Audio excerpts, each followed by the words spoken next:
আজকে আমরা একটা হচ্ছে ভ্যালু ইনপুট নিব আর সেই ভ্যালুটা আবার আউটপুট হিসেবে শো করাবো। ঠিক আছে, তো প্রথমে আমাদের স্ট্রাকচারটা লিখে নেই। স্মল সাইজের একটা মডেল বানাচ্ছি।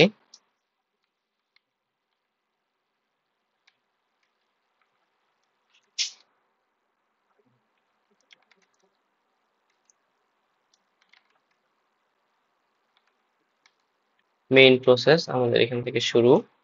এরপরে আমরা লিখব h,1।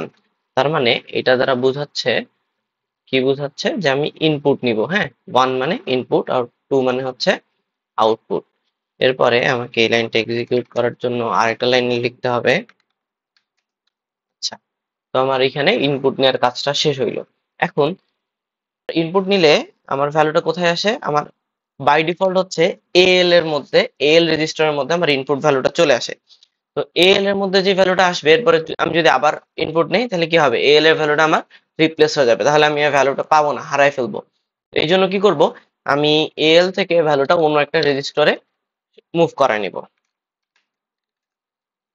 আমি বিএল রেজিস্টারে মুভ করাচ্ছি। এরপরে আমি এটা প্রিন্ট করব, মানে আউটপুট হিসেবে শো করব। হ্যাঁ, h,2। 1 দিলে হচ্ছে 1 দিলে হচ্ছে আমার ইনপুট আর 2 দিলে হচ্ছে আমার আউটপুট। আমি এখানে লিখে দেই।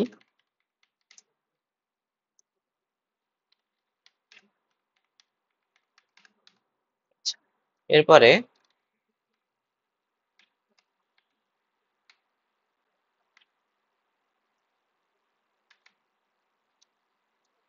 আমি ডিএল ক্যান নিলাম, কারণ আমি হচ্ছে কি করব, আউটপুটটা প্রিন্ট করব।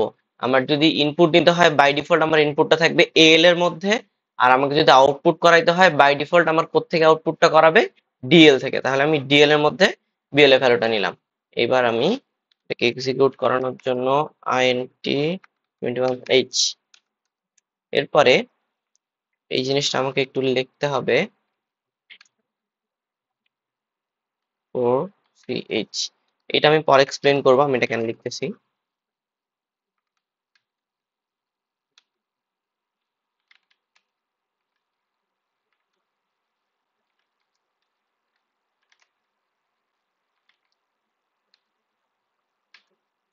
আচ্ছা, আমার প্রোগ্রামটা লেখা শেষ। তো এখানে আমি যদি সব বড় হাতে লিখতাম, এটা কোনো ইফেক্ট পড়তো না আমার প্রোগ্রামে। এখানে বড় হাতের ছোট হাতের যেটা মন চায় সেটাই লেখা যায়। আমি যদি এখন এটাকে রান করাই, তাহলে রান। এরপরে আমি যদি এখানে ভ্যালু দেই 5, program return control double system okay, এই যে আমার এখানে ডবল 5 লেখা উঠতেছে। তাহলে প্রথমের 5টা হচ্ছে আমি ইনপুট দিছি, পরের 5টা হচ্ছে আমার আউটপুট আসছে। আমি এটাকে যদি নিচের লাইনে নিয়ে যেতে চাই তাহলে কি করব, এটা দেই। এখন আমি যদি এটাকে নিচের লাইনে নামাইতে চাই, তার মানে আমি মাঝখানে একটা লাইন নিচে নামাই ফেলবো। এই জন্য আমার কি করতে হবে, এই লাইনটা লিখতে হবে। তো এটা তো আমাকে প্রিন্ট করে দেখাইতে হবে যে হচ্ছে আমি একটা নিউ লাইন প্রিন্ট করতেছি, জাস্ট বা একটা ব্ল্যাঙ্ক স্পেস প্রিন্ট করতেছি।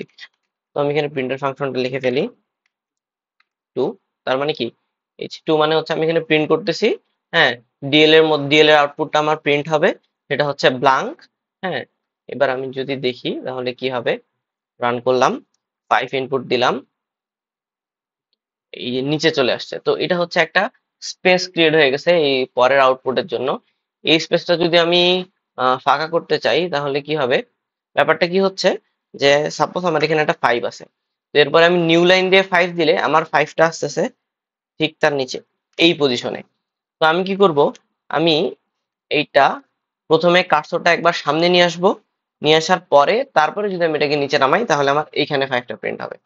তো কার্সরটাকে সামনে নিয়ে আসার জন্য আমাকে কি করতে হবে, আমাকে আরো দুটা লাইন লিখতে হবে।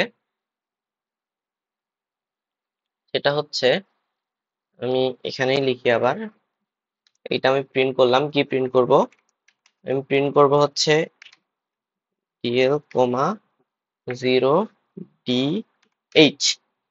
এই এই লাইনটা মানে হচ্ছে যে আমার কার্সরটা সামনে আগে আসবে, একটা ক্যারেক্টার সামনে ফরওয়ার্ডে যাবে। হ্যাঁ, এই অপারেশনটাকে আমার বলা হচ্ছে ক্যারিজ রিটার্ন।